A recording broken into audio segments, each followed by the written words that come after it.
தமிழ்நாட்டுல ரெண்டு சமுதாயம் தான், லட்சுமியும் சரஸ்வதியும் தாண்டவம் பண்ற சமுதாயம்.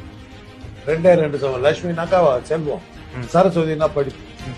ரெண்டு சமுதாயம் தான். ஒண்ணு வந்து நாடார், இன்னொன்னு வந்து வெள்ளாள கவுண்டர். இவங்க 2 பேர் தான்.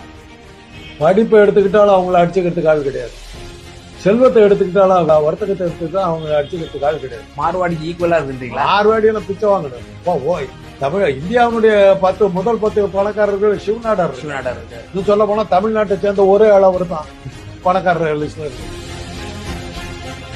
ஒரு ஊர்ல இருந்து ஒருத்தர் வந்து பஞ்சம் பழைக்க வந்துட்டான், அவங்க இனத்தை சேர்ந்த வந்துட்டான்னாக்கா ஹெல்ப் பண்ணுவாங்க. பக்கத்துல கடை போட்டுட்டாங்க அப்படி சொல்லி அவங்களே கடையை பிடிச்சி கொடுத்து ஹெல்ப் பண்ணுவாங்க. இதே நான் வேற ஜாதிக்காரன் வந்துருவியா அப்படி விடுவான். அவங்க அது மாதிரி இல்ல, நம்ம ஊருக்காரன் வந்துட்டா அந்த இதெல்லாம் சேர்ந்துதான் இன்னைக்கு வந்து அவங்க வந்து ஒரு பெரிய சக்தி வாய்ந்த இனமா மாறி இருக்கு.